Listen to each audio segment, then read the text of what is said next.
নমস্কার বন্ধুরা, তোমাদেরকে স্বাগত জানিয়ে আজকের ভিডিওটা শুরু করছি। আর আজকের ভিডিওতে আলোচনা করতে চলেছি ভাদ্রপদ পূর্ণিমার দিন অর্থাৎ আগামী 7ই সেপ্টেম্বর যে পূর্ণিমা তিথি পড়েছে, এই পূর্ণিমা তিথিতে করণীয় বিশেষ কিছু উপায়। এমনিতেই কিন্তু পূর্ণিমা তিথি খুব জাগ্রত তিথি হয় এবং এই দিন করণীয় নিষ্ঠাভরে যে কোনো উপাচার কিন্তু খুব ভালো ফল প্রদান করে। তো এই দিন অর্থপ্রাপ্তির উপায় বলবো, এমনকি যাদের প্রেম ভালোবাসার ক্ষেত্রে অসুবিধা রয়েছে বা সংসারে কলহ রয়েছে তাদের উপায় বলবো, এবং যারা চাকরিতে বাধা পাচ্ছ তাদের উপায় বলবো। তো প্রথমেই বলি, যাদের দাম্পত্য কলহ বা প্রেম ভালোবাসার ক্ষেত্রে সমস্যা আসছে তারা এই দিন একটি পরিষ্কার পাত্রে পায়েস তৈরি করে একটি সাদা কাচের বাটিতে পায়েস নিয়ে পূর্ণিমার আলো যখন পুরোপুরি পাওয়া যাবে ঠিক সেই সময়ে একটা প্রদীপ জ্বালাবে এবং এক বাটি পায়েস চন্দ্রদেবের উদ্দেশ্যে দিয়ে ওম এং ক্লিং সোমায় নমঃ এই মন্ত্রটা জপ করবে। স্ক্রিনে মন্ত্রটা আসছে, এই মন্ত্রটা 11 বার জপ করবে। নিজের সম্পর্ক ভালো করার জন্য চন্দ্রদেবের কাছে প্রার্থনা করবে।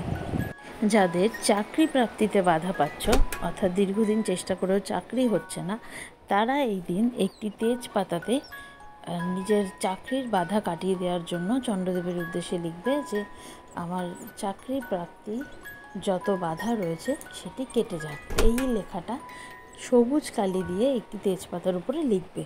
লেখা হয়ে গেলে পর পূর্ণিমার চাঁদের আলো যখন পুরোপুরি পাওয়া যাবে তখন একটা যে কোনো পাত্র, মাটির পাত্র হোক বা যে পাত্র তোমার সুবিধা হবে, অবশ্যই পরিষ্কার পাত্রের মধ্যে সেই তেজপাতাটাকে জ্বালিয়ে সেই ছাইটাকে উড়িয়ে দেবে।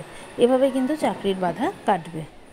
তৃতীয় উপায়টি হলো আর্থিক উন্নতির জন্য বা অর্থ রিলেটেড যে কোনো সমস্যা দূর করার জন্য এটি করতে পারবে। এই উপায়টি করার জন্য একটি হলুদ রঙের কাপড় নেবে, অবশ্যই পরিষ্কার নতুন কাপড় নেবে। তার মধ্যে এক মুঠো অখণ্ড আতপ চাল নেবে, এবং অখণ্ড বলতে মানে চালগুলো কিন্তু কোনো রকম ভাঙাচোরা থাকলে হবে না, একদম ফ্রেশ এক মুঠো চাল নেবে। নিয়ে একটা পুঁটলি পাকিয়ে ছাদে হোক খোলা উঠোনে হোক, মানে যেখানে চাঁদের আলো তুমি পুরোপুরি পাচ্ছ সেই জায়গায় উত্তর দিকে বা পূর্ব দিকে মুখ করে দাঁড়িয়ে পুঁটলিটাকে হাতে নিয়ে ওম এং ক্লিং সোমায় নমঃ এই মন্ত্রটা 11 বার জপ করবে। জপ করার পর নিজের যে সমস্যা হচ্ছে অর্থ রিলেটেড সেই সমস্যার কথা চন্দ্রদেবের উদ্দেশ্যে জানিয়ে মনে মনে প্রার্থনা করবে যে হে চন্দ্রদেব, আমার এই সমস্যা কাটিয়ে দাও। এটি মন দিয়ে করতে পারলে কিন্তু সমস্যা অবশ্যই দূর হবে।